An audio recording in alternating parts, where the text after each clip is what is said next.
विश्वास कीजिए, लाखों सर झुकाएंगे, लेकिन चूक जाओगे तो कोई तुम्हारा मुंह नहीं देखना चाहेगा। ध्यान रखना, ये संसार है। सही मार्ग पे चलोगे, भगवत भजन करोगे, बिस्तरे सब जग विमल कीरति साधु संगति ना टरे।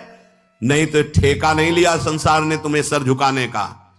अगर आज सर झुका रहा हो, नाम जप और सही ढंग से नहीं चलोगे तो कल तुम्हारा कोई चेहरा नहीं देखना चाहेगा, तुम्हारी छवि उठाकर नाली में फेंक दी जाएगी। ये संसार है। होश में, भगवान ने तुम्हें केवल विरक्त मार्ग, भगवत मार्ग दिया है भजन करने के लिए। रात दिन तुम्हारी आयु क्षीण हो रही, कमाई कर लो, जाना है प्रभु के पास। यहां की प्लानिंग है केवल धर्म पूर्ति के लिए सोचो, भगवत प्रसन्नता के लिए सोचो। मान जाओ मेरी बात, नहीं बहुत बहुत इतिहास साक्षी हैं, बस प्लानिंगें ही चलती रहती। मन की मन में ही रह गई, कुछ कर नहीं पाए, और जो मन में रह गई वो आगे जन्म के विस्तार कर दिया। बड़े महापुरुष कह रहे हैं, टरी जाती है आयु रात दिन, रात दिन चला जा रहा है। काल करे सो आज कर, आज करे सो अब, पल में प्रलय होएगी, बहुरी करोगे कब। भजन के लिए अरे फिर कर लेंगे, और भोगों के लिए, विषय के लिए, प्रपंच के लिए अभी। उल्टा करो, जब भोगों के लिए मन लालायित हो तो आगे के लिए टाल दो, भजन के लिए अभी अभी अभी, इसी समय से। राधा राधा राधा। अरे मित्र, तुम परम पावन यमुना के पुलिन पर आ गए हो तो बैठ करके खूब नाम जप करो, नाम कीर्तन करो, प्रभु की लीला गायन करो, तो कुंवरी किशोरी जी ये देख करके तुम्हें अपना लेंगी। जहां स्वामिनी जी ने अपनाया, तुम्हारे हृदय में आनंद स्रोत खुल जाएगा। हरिवंश प्रसाद से स्वामिनी जी तुम्हें अपने चरणारविंद का परम सुख प्रदान करेंगी। स्वामिनी जी के चरणों से प्रेम रस धारा बहती रहती है। आचार्य प्रसाद से, गुरुदेव प्रसाद से स्वामिनी जी कृपा करेंगी, संबंध का निर्वाह करती हैं वो, आपके हृदय में प्रेम जागृत कर देंगी। अगर हमारे अंदर रहनी दूषित रही तो धाम में रहते हुए अंतिम समय यहां शरीर छूटे कल्याण हो जाएगा, पर प्रिया प्रीतम के समीप पहुंचना, उनकी नित्य सेवा में पहुंचना, ये दुर्लभ हो जाएगा। कह रहे हैं कि कृपा से तुम्हें लाडली जी ने वृंदावन धाम का अगर वास दिया है तो रसिकों का संग भी दिया, तो निर्दूषित वास करो। निर्दूषित, हमसे कोई अपराध न बन जाए, हमसे कोई दोष न बन जाए। वैसे ये व्यवहार शून्य देश है, ये प्रेम मार्ग के पथिकों का है। यहां केवल प्रिया प्रीतम की प्राप्ति का लक्ष्य लेके आया जाता है, यहां केवल प्रिया प्रीतम की प्राप्ति का ही साधन किया जाता है। यहां केवल प्रिया प्रीतम अपने मानने वालों का यह देश है, अन्य कोई वृत्ति ही नहीं। निर्दूषित कर वास और रसिक जन संग सदा, दो बातें। अगर वृंदावन का वास मिला है तो निर्दूषित वास करो, कोई आपसे अपराध न बने, कोई दोष न बने, और सदैव रसिक जनों के संग में रहो, उनकी आज्ञा में रहो। तो ये दृढ़ व्रत क्या करेगा, प्रिया प्रीतम का संग प्रदान कर देगा। यह है साधन। वृंदावन का आश्रय वास स्वीकार किया, रसिक जनों का संग, तो अभंग प्रेम रंग प्रदान करने वाले प्रिया प्रीतम का संग प्राप्त हो जाएगा। जहां आपके हृदय में एक बार प्रिया प्रीतम प्रकाशित हुए, ये कुंज निकुंजे इसी दृष्टि से आपको दिखाई देने लगेंगी, नवीन नवीन लीला रस में डूबे रहेंगे। पर निर्दूषित कर वास रसिक जन, रसिक जनों का संग, तो फिर दुष्संग का त्याग, दुष्संग ना होने पावे।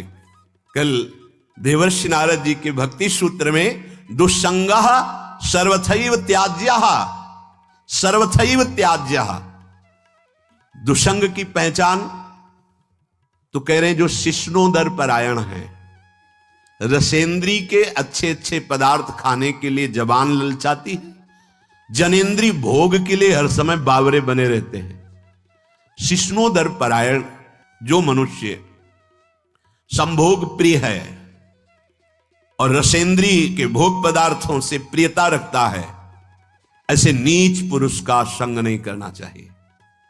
जो भगवान की भक्ति से रहित है, केवल शिष्ण और उदर परायण है, उनका संग नरकगामी बना देगा। भगवान मना कर रहे हैं। आस्थितो रमते जंतुस्तमो विशति पूर्ववतम, पूर्व में हम अनंत जन्मों में इन्हीं भोगों में फंसे रहे, आज हमें परमार्थ का मार्ग मिला है, यदि हमने कहीं ऐसे पुरुषों का संग कर लिया तो हमारा परमार्थ बिगड़ जाएगा। सत्यम शौचम दया मौनम बुद्धि स्त्रीहीर यशः क्षमा समो दमो भगश्चेति यत् संगाद्याति संशयम। ऐसे दुष्ट संग से हमारे जीवन में सत्य का अभाव हो जाएगा।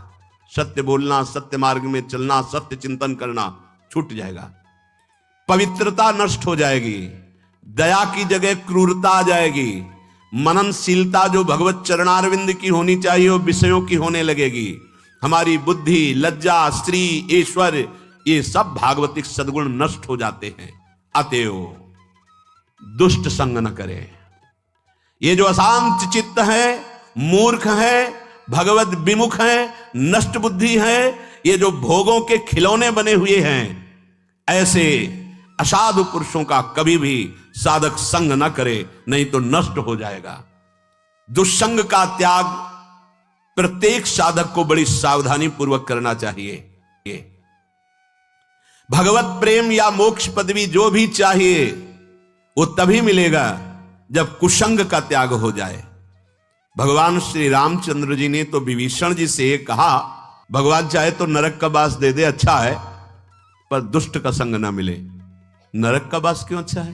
क्योंकि नरक भोगने से पाप नष्ट हो जाएंगे, हृदय पवित्र होगा, पर दुष्ट संग से हृदय में पाप बढ़ जाएंगे और अपवित्रता बढ़ जाएगी। दुष्ट संग बड़ा दुर्भाग्य उदय होता है तब मिलता है, जैसे बड़ा सौभाग्य उदय होता है, भगवत कृपा होती तब साधु संग मिलता है, ऐसे बड़ा दुर्भाग्य उदय होता है तब दुष्ट संग मिलता है।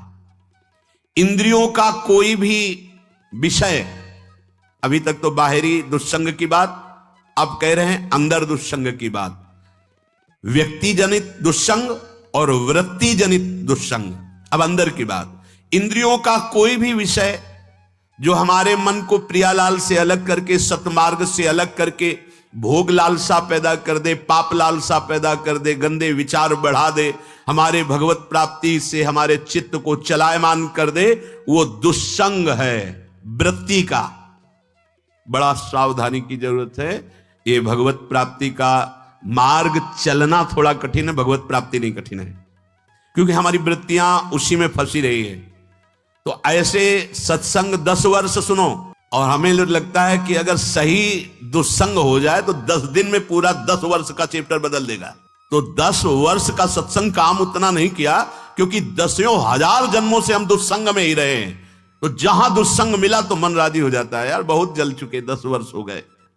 भगवत प्राप्ति के मार्ग से हमारे चित्त को चलायमान कर देने वाला दुस्संग हमारे पास भेजा जाएगा। बात समझना, माया ऐसे पार्षदों को भेजेगी। बहुत सावधान। अपने जीवन को केवल इसीलिए प्रारंभ हुआ था, प्रियालाल के लिए ही हमारा जीवन। हमें हर्षित नहीं होना किसी भी पद, व्यक्ति, वस्तु, स्थान में। अगर हर्षित हो गए तो मन फिर प्रियालाल में लगना बड़ा कठिन हो जाएगा। ये बालू का बांध है, एक बार फूटा तो दोबारा बनाना बड़ा मुश्किल है। सावधान। हमें ना कोई ऐसी चेतन वस्तु या जड़ वस्तु का दृश्य देखना है जो हमारे अंदर भोग वासना पैदा कर दे। जड़ के देखने से भी होता है क्या? हाँ, चित्र जड़ ही तो है। जो आप चलचित्र देख रहे हो जड़ ही तो है ना, उसमें कुछ हो थोड़ी रहा है, वर्तमान में थोड़ी हो रहा है, वो तो चित्र है। लेकिन वो चित्र तुम्हारे चित्त को बलात् आकर्षित करके भोगों में फंसा देगा। बहुत सावधान। ना कोई चैतन्य वस्तु। संगम त्यजेत मिथुन व्रति नाम मोक्षो। मैथुन धर्म से युक्त किसी भी प्राणी पर दृष्टि जाए तत्काल मानसिक प्रणाम करके हटा लीजिए। दोबारा दृष्टि गई तो पतित हो जाओगे, संकल्प विकल्प होने लगेगा। इसीलिए साधक अपनी दृष्टि पर शासन रखता है। ये उचक्का की तरह ऐसे ऐसे चलना साधकों का स्वभाव नहीं होता। बावरों की तरह ऐसे ऐसे देखना, गर्दन इधर, ग्रीवा झुकी हुई है, आगे का मार्ग देख रहे हैं, नाम निरंतर चल रहा है। किसी से बात कर रहे हैं अगर तो भगवत वार्ता कर रहे हैं, चेहरा देखना जरूरी नहीं, चाहे स्त्री हो चाहे पुरुष हो। जब आपको पता है कि हमारे पूज्य जन है तो हम उनका दर्शन करते हैं, नहीं तो चरणों तक सीमित है। ऐसे बात की चल लिया, कोई भी रूप हमारे नेत्रों ने नहीं पकड़ा तो प्रियालाल के रूप में तन्मयता बढ़ेगी। बड़ी सावधानी से। एक नैमिषारण्य के संत भगवान थे, वो कभी नहीं देखते थे किसी की तरफ, बस ऐसे जैसे पूज्य श्री हरि बाबा ऐसी ही दृष्टि है। अगर बात करते तो उड़िया बाबा की तरफ देखकर बात करते थे, अन्यथा ऐसे रहते थे। कुछ तो महापुरुषों का हम अनुकरण करें। ऐसे जिधर मन आया जो मन आया देख रहे हैं, जैसे आप समझते हो कि सामने से नहीं देखेंगे पीछे से देख ले। बात तो अपनी चित्तवृत्ति की है।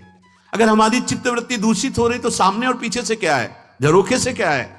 हमें अपनी चित्तवृत्ति दूषित होने से बचाना है। हम ना कोई ऐसी चर्चा सुने, ना कोई ऐसी चर्चा करें, ना ऐसे स्थान में जाएं, ना ऐसी पुस्तक पढ़े, ना ऐसा दृश्य देखे, ना ऐसा चित्र देखे, ना ऐसी वस्तु खाए, ना ऐसी कोई सूंघने की वस्तु ले जिससे हमारे अंदर प्रमाद स्थिति आ जाए और इंद्रियां विषयों की तरफ प्रबल हो जाएं। ये सब दुष्संग माना जाएगा। आप कहां बैठे हैं, कहां रह रहे हैं, किस जगह खड़े हैं, आपको स्थान देख करके ही बर्ताव में उतरना है। जैसे मदिरालय है, आप वहां खड़े होंगे तो तमोगुण अपने आप बढ़ने लगेगा, आसुरी प्रवृत्ति बढ़ने लगेगी। ऐसे ऐसे जिस स्थान पर खड़े होने से, देखने से, बात करने से हमारी वृत्ति बिगड़ रही, उस स्थान का तत्काल त्याग कर देना चाहिए, वहां से हट जाना चाहिए। जैसे सत्संग, यमुना जी का एकांतिक पावन तट, किसी लता के नीचे, किसी संत भगवान के सानिध्य में, अब हमारा ये स्थान भजन वृत्ति बढ़ाएगा। उस व्यक्ति का घर जिसके पास जाने से वासनाएं बढ़ रही, उस स्थान में जहां दृश्य देखने से हमारे अंदर गंदी बातें आ रही, शीघ्र संभल जा, अभी समय है, आगे तुझे समय नहीं मिलेगा। लक्ष्य ठीक कर, सावधान हो, अपनी चाल सुधार, लड़खड़ाना बंद कर, गिरना बंद कर। विषय आकर्षण से लड़खड़ा कर तो जो गिर रहा है ये ठीक नहीं है। तू भूले हुए मार्ग में क्यों जा रहा है जहां भूल भुलैया ही है? ये संसार ऐसा भूल भुलैया का मार्ग है, आज तक कोई इससे निकल नहीं पाया है। भगवान कृपा करते हैं, निकले हुए संत महात्माओं का जब संग दे देते हैं और हम उनकी आज्ञा के अनुसार चलते हैं तो इस भूल भुलैया में से बचा के वो हमें सही मार्ग, अपने घर का पता बता देते हैं। भूला मार्ग छोड़, सदन निज, अपने भवन की तरफ देख जहां तुझे जाना है। श्रीधाम वृंदावन आए मिले परिवार आपने, ये हमारा घर है, ये हमारे परिवार के हैं, यही हमारे हैं। श्यामा श्याम, श्यामा श्याम का समस्त परिकर धाम हम यहीं के हैं, इन्हीं के हैं। भूल करके भूल भुलैया संसार में भटक गए। तू अपने स्वरूप को भूल गया है पथिक, तू कौन है, किनका है, ये बात भूल गया है और भूल भुलैया में भटकता जा रहा है। किस किस को अपना मान रहा है? ठहर जा, दौड़ना बंद कर। अरे एक क्षण तो पलट कर देख, अपने गृह की तरफ देख। घर के दरवाजे में खड़े घर वाले तेरा स्वागत करने के लिए तैयार, तू पलट तो, भूल भुलैया के मार्ग से हट और अपने घर की तरफ तो देख। क्यों नहीं मुड़ पा रहा? मोह में फंस गया है। ए पत्नी पुत्र परिवार संसार का ऐसा मोह पूछो मत। अपने प्राणों को न्यौछावर करने के लिए तैयार है, मोह नहीं त्याग सकता। मोह त्याग, मुड़, वो मार्ग तेरा नहीं। पकड़ पंथ सूची, ये पावन मार्ग, निर्विघ्न मार्ग, इस पर चल तो अपने घर पहुंच जाएगा।